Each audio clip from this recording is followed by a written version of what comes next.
Assalamualaikum warahmatullahi wabarakatuh. Nama saya Muhammad Syafiq Haziq bin Muhammad Rosdi. Saya akan membentangkan tentang komponen perundingan. Guru adalah pemimpin dan pendorong. Hal ini adalah supaya tiada murid tertinggal di belakang dan guru perlu memainkan peranan untuk memberi perhatian yang secukupnya kepada murid.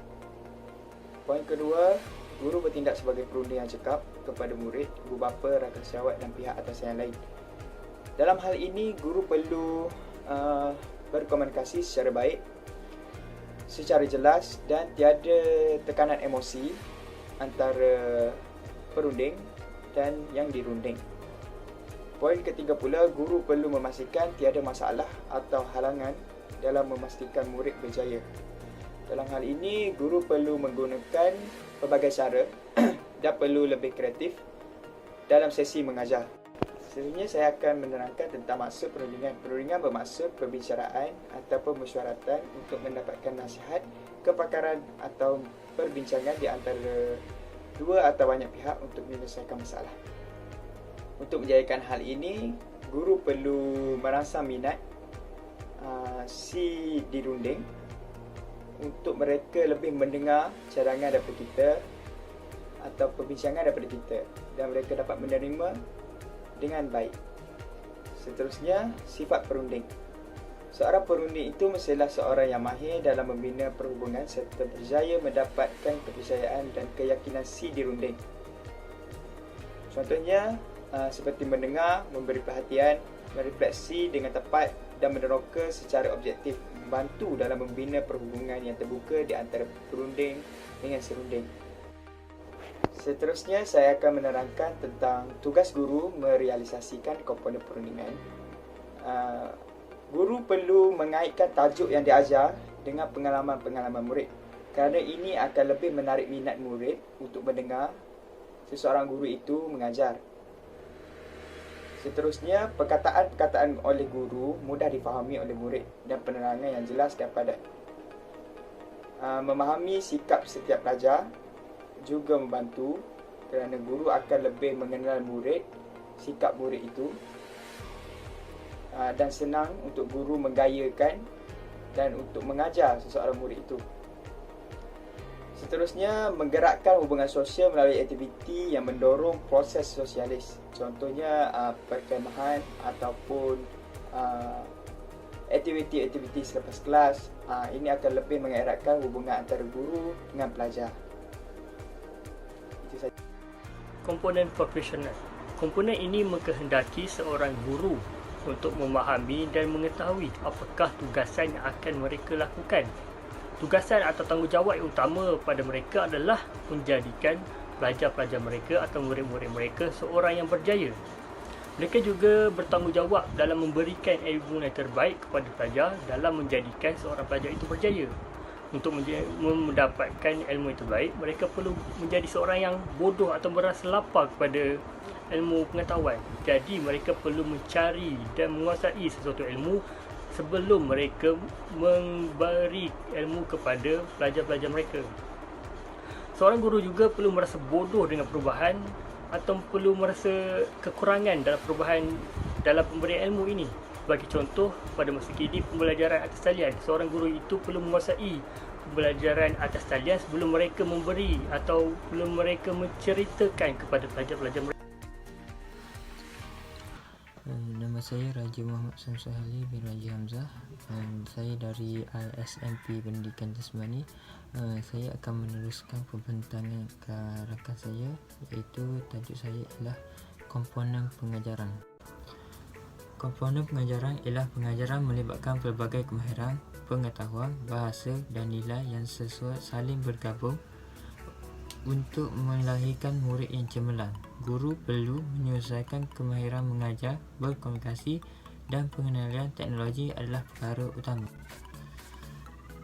Terdapat 4 komponen pengajaran, iaitu kemahiran induksi, penerangan, penyoalan dan variasi rangsangan.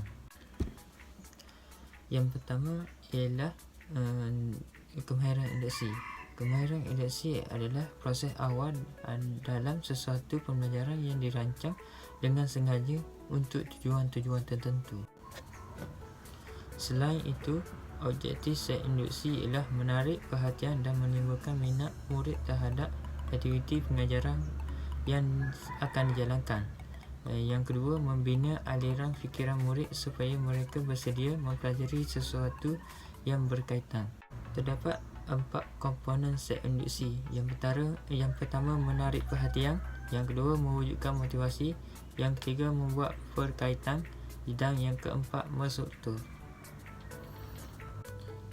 Seterusnya, penerangan. Definisi penerangan. Penerangan adalah satu kemahiran untuk menceritakan, menjelaskan, menggambarkan, memindahkan sesuatu perkara yang dikehendaki kepada orang lain. Matlamat komponen penerangan. Menakul. Penerangan sebab musabab punca berlaku sesuatu dan membuat ramalan atau kemungkinan. Yang kedua, menghuraikan proses. Menghuraikan proses, peraturan, undang-undang dan prosedur. Yang ketiga, menjalankan maklumat. Memudahkan murid faham dengan jelas sesuatu maksud, konsep, fakta, isi pembelajaran dan sebagainya dengan ringkas dan padat. Teknik memberi penerangan. Merancang, iaitu kena pasti kumpulan sasaran, bahan bantu mengajar, pilih kaedah mengajar yang sesuai dan susun idea dengan baik. Yang kedua, menepati sasaran, iaitu kebolehan, kemampuan, usia dan pengalaman.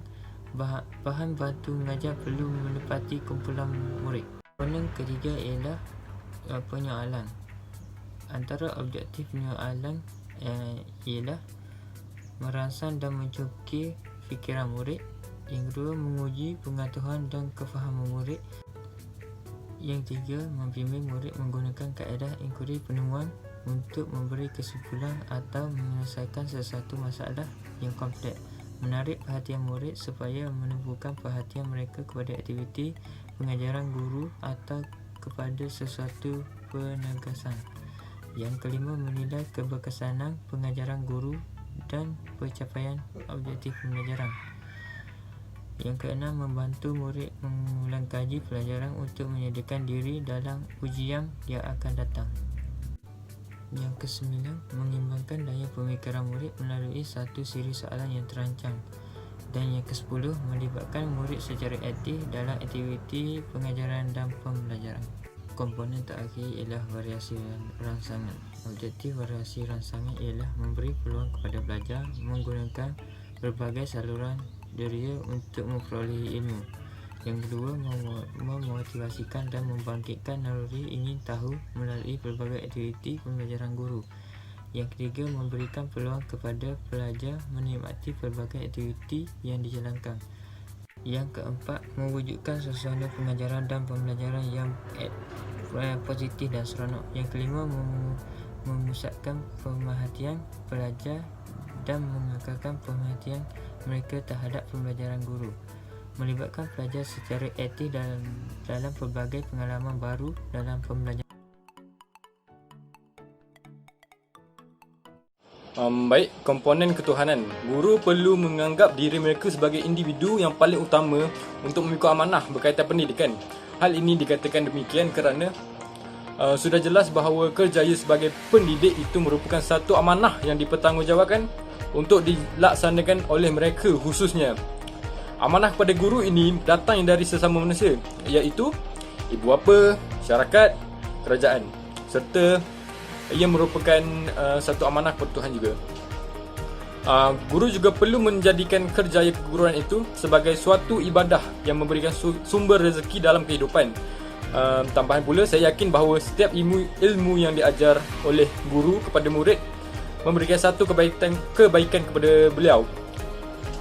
Apatah lagi jika murid berkenaan kongsikan kepada orang lain, maka berlipat gandalah kebaikan yang beliau perolehi. Di samping itu, guru perlu sentiasa bersyukur dan melipat gandakan usaha untuk memberikan didikan yang terbaik dan sempurna sebagaimana yang diamanahkan kepada mereka. Kesannya, generasi baharu akan menjadi lebih baik pada masa akan datang. Akhir sekali, guru sewajarnya membentuk akhlak murid-murid untuk menjadi insan yang cemerlang di dunia dan di akhirat semasa mendidik. dan bukan mengharapkan Komponen penyelidikan. Seorang guru mesti sentiasa mendahului era dengan sentiasa memperbaiki diri bagi meningkatkan tahap profesionalisme. Yang kedua, penyelidikan adalah perkara yang perlu dilakukan pada setiap guru dalam konteks amalannya dalam bilik darjah. Yang ketiga, kajian tindakan merupakan salah satu penyelidikan yang boleh guru-guru laksanakan. Hal ini untuk menepasti dan menyelesaikan masalah dalam pengajaran dan pembelajaran. Seterusnya, seorang guru juga perlu mencari kaedah pembelajaran yang lebih baik. Hal ini untuk memastikan pelajarnya memahami apa yang diajar. Yang terakhir, seorang guru perlu meluaskan lagi ilmu dengan membaca bukan sekadar satu rujukan, malahan perlu mempelbagaikan bahan rujukan yang berkaitan mata pelajaran yang diajar.